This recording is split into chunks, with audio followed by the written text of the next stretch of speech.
Buenas tardes, esto es Geopolítica en Español. Hoy día les traigo mi actualización para el día 3 de marzo de 2023 sobre la situación del frente en la guerra de Ucrania. Antes que nada, quería mencionar que alrededor del 95% de las personas que ven mis videos no están suscritos, entonces por favor, quienes ven mis videos de manera recurrente, si es que por favor se pudiesen suscribir, no cuesta nada y es en verdad una gran ayuda. Pero bueno, partamos hablando de las distintas noticias que hemos tenido. Y han habido más desarrollos relacionados a la incursión ucraniana hacia Briansk de la que hablamos el día de ayer. Y esto es que, bueno, la verdad es que no ha habido mucha confirmación visual de nada.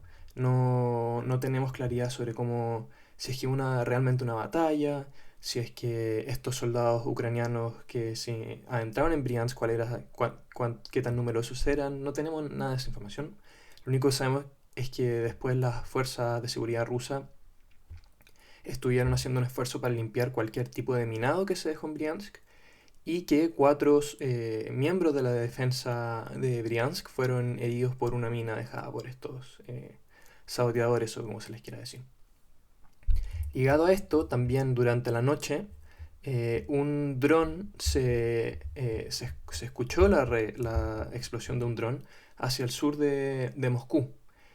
Todavía no hay ningún tipo de evidencia fotográfica de los restos de este dron, pero esta es la información que otorgó TASS, que es la agencia oficial de noticias del gobierno ruso. Todo esto indica una mayor prevalencia en estas tácticas, por así decirlo, más de guerrilla por parte del ejército ucraniano. Y esto es muy interesante porque el día de ayer también Estados Unidos mencionó que estaba preparando a las fuerzas ucranianas para la próxima fase de la guerra. ¿Y a qué se refieren con la próxima fase de la guerra? Puede ser que se refieran a una ofensiva hacia el sur, que es la que supuestamente se ha estado planeando durante el último tiempo, o también puede ser que se refieran a preparar al alto mando ucraniano en la utilización de este tipo de herramientas más de guerrilla. Pero bueno, con todo esto en consideración, eh, hay que ver cuál va a ser la respuesta de Rusia, ya que cada vez más incursiones dentro de Rusia es algo que yo creo que Moscú nunca se esperó y que es probable que puedan responder con algún tipo de mayor movilización, de aumentar la escala de la guerra, como mencioné en el video anterior. Pero no vale la pena especular y hay que ver qué ocurre. Bueno, y la situación concreta en el frente, combates de artillería se han visto a lo largo de todo el frente. Han habido desarrollos en la zona de Kupiansk, pero bastante mínimos. Si pueden ver acá en el mapa, las fuerzas ucranianas lograron empujar un poco a las fuerzas rusas hacia cerca de Rubishnia, pero las fuerzas rusas también lograron empujar un poco a las fuerzas ucranianas en otras zonas del frente. Pero la verdad es que parece que durante el último tiempo la zona de Kupiansk no ha tenido la atención ni la acción ofensiva que habíamos visto en el último tiempo, y esto trae en cuestión todas las declaraciones de la supuesta ofensiva rusa que iba a venir este invierno, ya que muchas fuentes decían que iba a ser a lo largo de todo el frente. Cuando esto no ocurrió decían no, la ofensiva en Kupiansk, la ofensiva en la línea que es Svatov-Kreminna es esta gran ofensiva rusa. Sin embargo, tampoco hay indicios de esto. No, la verdad no se han visto una gran transferencia de tropas hacia la zona, por lo menos hasta ahora. Lo que sí se ha visto es que en esta zona se ha utilizado armamento bastante moderno por parte de las fuerzas rusas.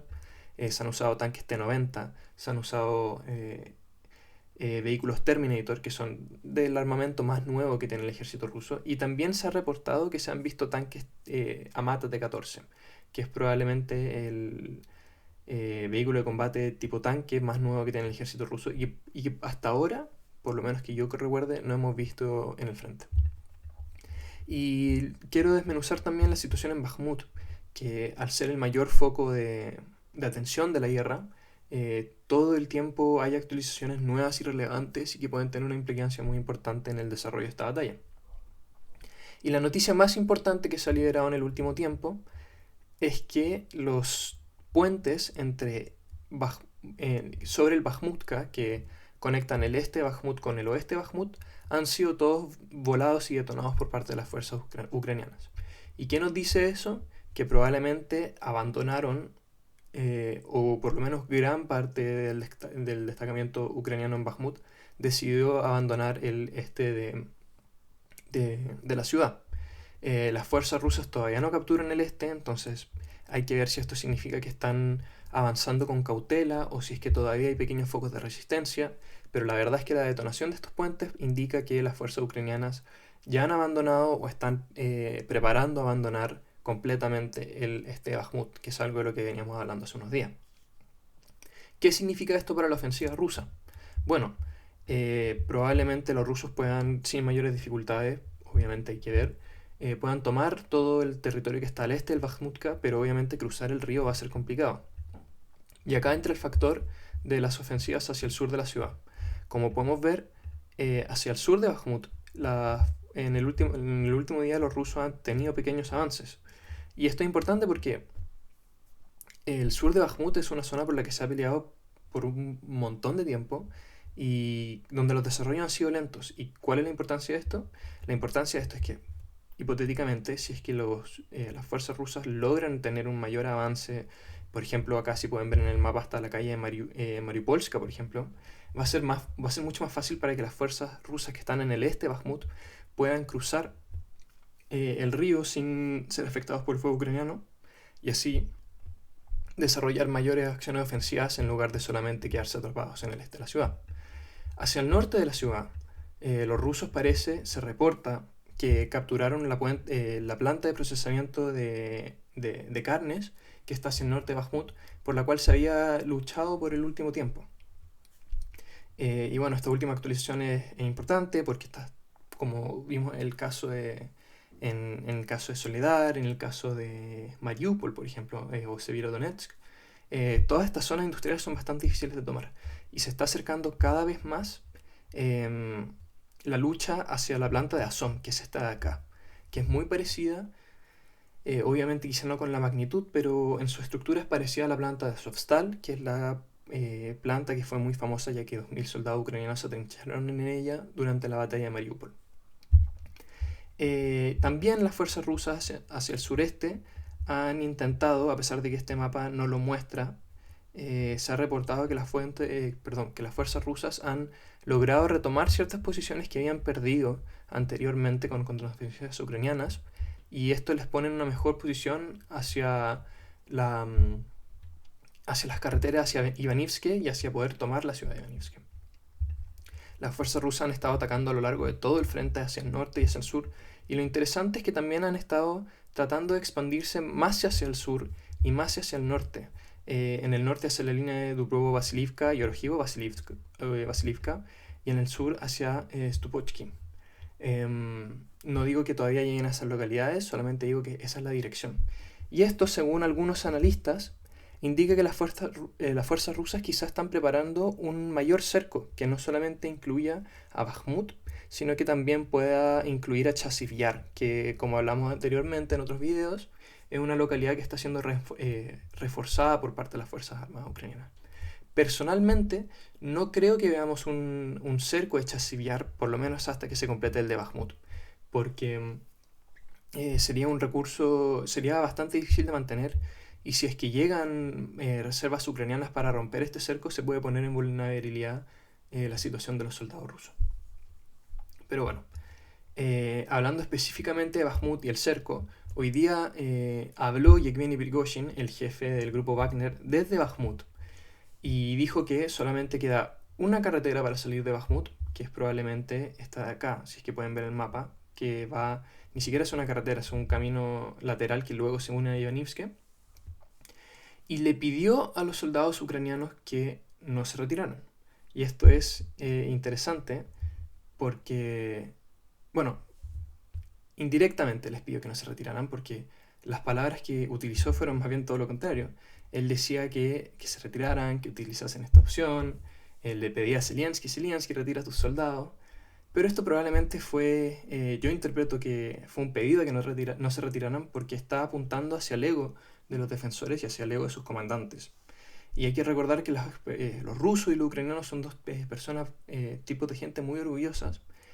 Algunos dirían que son muy perseverantes, otros dirían que son testarudos. Pero a lo largo de la historia de estos dos países, estas dos naciones, hasta en su historia compartida, siempre han sido muy perseverantes y de luchar hasta el final.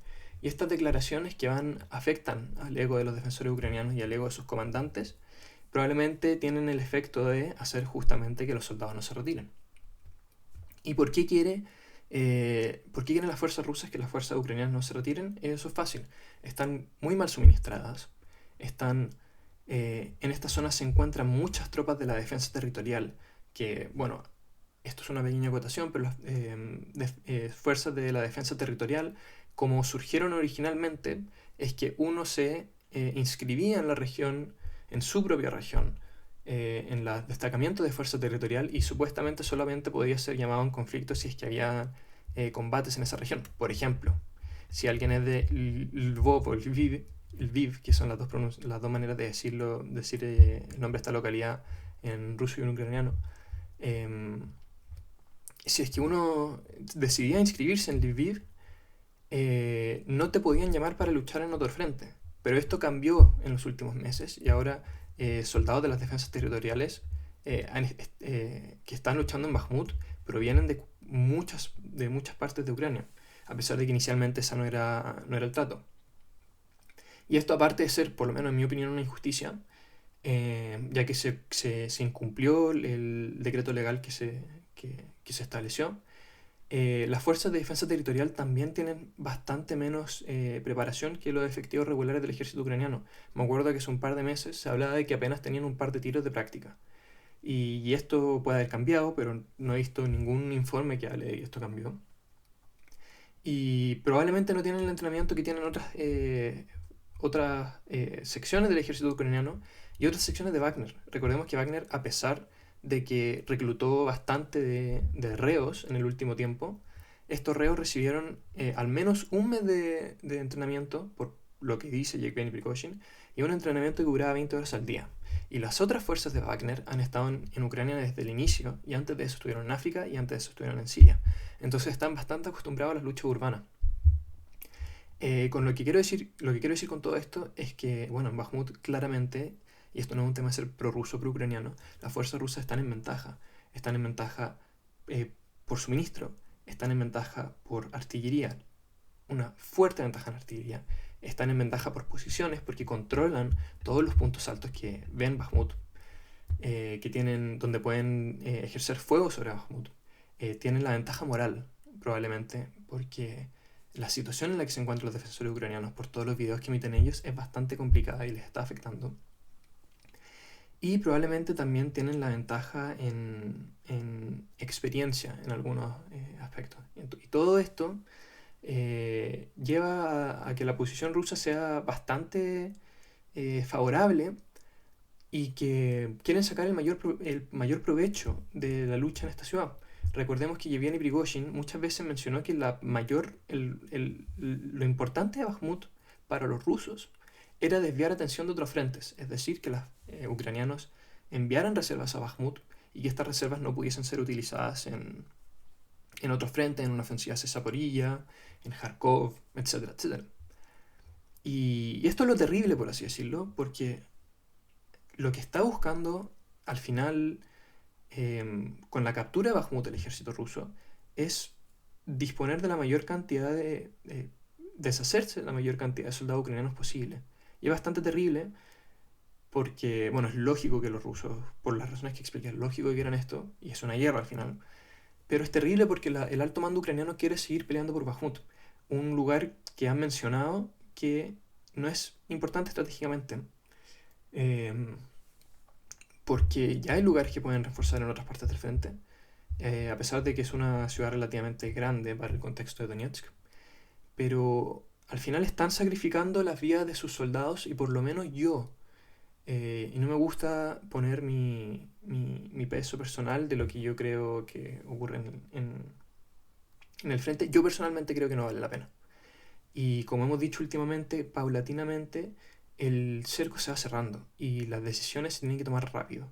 Y todo indica que vamos a tener, por lo menos por las declaraciones por parte del alto mando ucraniano, todo indica que vamos a tener una lucha bastante terrible por Bakhmut, que el cerco es probable que se complete y las situaciones de los defensores ucranianos va a ser precaria. Y yo creo que cualquiera, sea prorruso o pro-ucraniano, tiene que, no sé si la palabra es empatizar, pero yo creo que tiene que sentir algo no tampoco sé si la palabra es pena, pero por los defensores y la situación en la que están, porque realmente es un infierno en la tierra.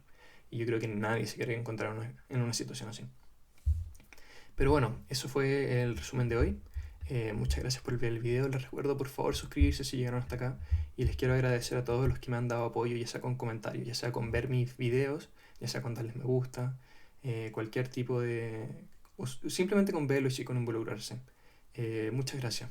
Que estén muy bien y nos vemos mañana.